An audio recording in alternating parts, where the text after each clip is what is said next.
Thousands of years ago, long before cities or farming, early humans roamed the wild.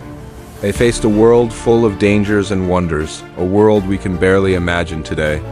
How did they hunt massive beasts? How did they survive without houses or supermarkets? And how did they lay the very first foundations for the world we know? Let's journey back in time and explore the incredible story of our earliest ancestors.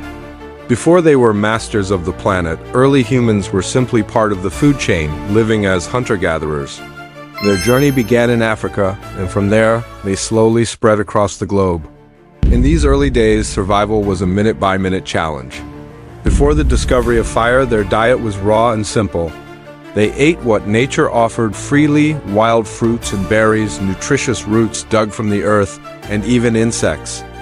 They were opportunistic eaters, taking whatever they could find to fuel their bodies for another day.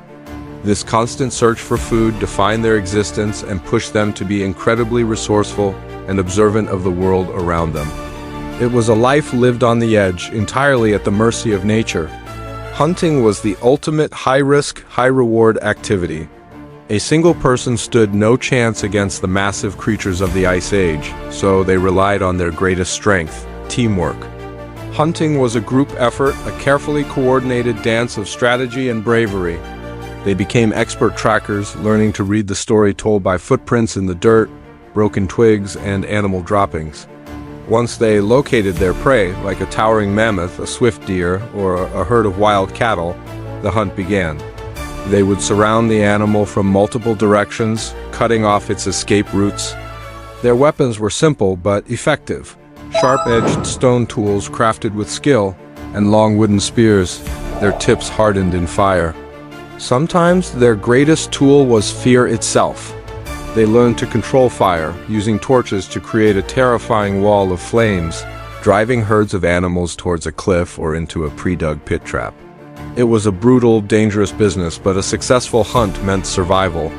It provided not just meat for food, but also hides for clothing and warmth and bones for tools. Every part of the animal was used. This cooperative spirit in hunting wasn't just a strategy. It was the social glue that held their small communities together. They shared the risk and they shared the reward, knowing that their lives depended on each other. This was the dawn of human society, forged in the heat of the hunt. While the men often took on the dangerous task of hunting big game, the women and children played an equally vital role in feeding the group. They were the gatherers.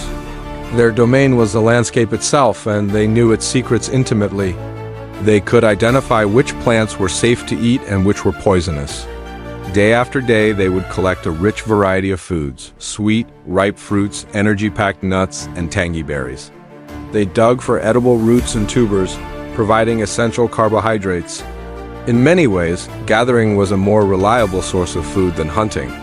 A hunt could fail, leaving the group hungry for days. But the food gathered by the women and children provided a steady, dependable supply of nutrition. This balance between hunting and gathering was the key to their success, ensuring that the group had a diverse diet and a better chance of survival.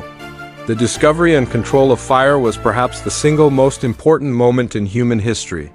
It was a game changer that completely transformed their lives. Imagine the world before fire, a dark, cold, and terrifying place after the sun went down. Fire changed all of that. For the first time, they had a source of warmth to survive frigid nights and cold climates. It gave them light, pushing back the darkness and extending their day. Predators like saber-toothed cats and giant bears, which once hunted them in the night, were now kept at a safe distance by the flickering flames. And perhaps most importantly, fire allowed them to cook their food. Cooking not only made meat and plants tastier and easier to chew, but it also killed harmful bacteria and released more nutrients. This improved diet helped their brains grow larger and more complex. Fire became the heart of their camp, a place to gather, share stories, and feel safe.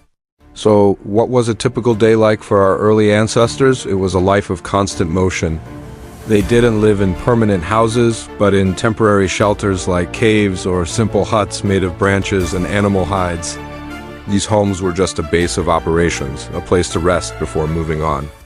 Their lives followed the rhythm of the seasons and the migration of animals. They were nomads, constantly on the move to find new sources of food and water. Survival was a full-time job. Their societies were small and intimate, usually consisting of just a few families, maybe 5 to 20 people in total. In such a small group, cooperation wasn't just a good idea, it was essential for survival. Everyone had a role to play, from the strongest hunter to the youngest child. They shared everything: food, tools, and the responsibility of looking after one another. Life was hard and often short, but it was lived together. In this world focused on survival, family and reproduction were fundamental. They didn't have our modern ideas of marriage or relationships, but the drive to create and protect the next generation was powerful. The entire group functioned as a large, extended family.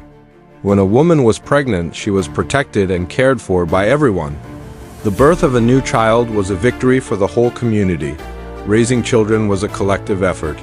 From a very young age, children weren't just playing, they were learning. They watched the adults and imitated them. Boys would learn how to track, make tools, and hunt. Girls would learn which plants were safe to gather and how to prepare food. They learned by doing, absorbing the skills and knowledge they would need to survive and one day lead the group themselves. This passing of knowledge from one generation to the next was the invisible thread that ensured the continuity of humankind. As their brains grew and their societies became more complex, something incredible began to happen. Early humans started to develop culture. To coordinate their hunts and share knowledge, they developed simple, spoken languages. This ability to communicate complex ideas was a massive leap forward, but they didn't just talk. They also created art. Deep inside caves, hidden from the elements, they painted. Using pigments made from minerals and charcoal, they covered the rock walls with breathtaking images of the world they knew. They painted the animals they hunted: mammoths, bison, horses, and deer. They depicted scenes of the hunt itself, figures with spears held high. These paintings weren't just decorations. They may have been part of religious rituals, hunting magic, or a way to teach younger generations. This was the birth of symbolism, of art, and of a shared human culture, a way of saying, "We were here." From these humble, difficult beginnings, the story of humanity unfolded. The struggles and ingenuity of these early hunter-gatherers laid the groundwork for everything that came after.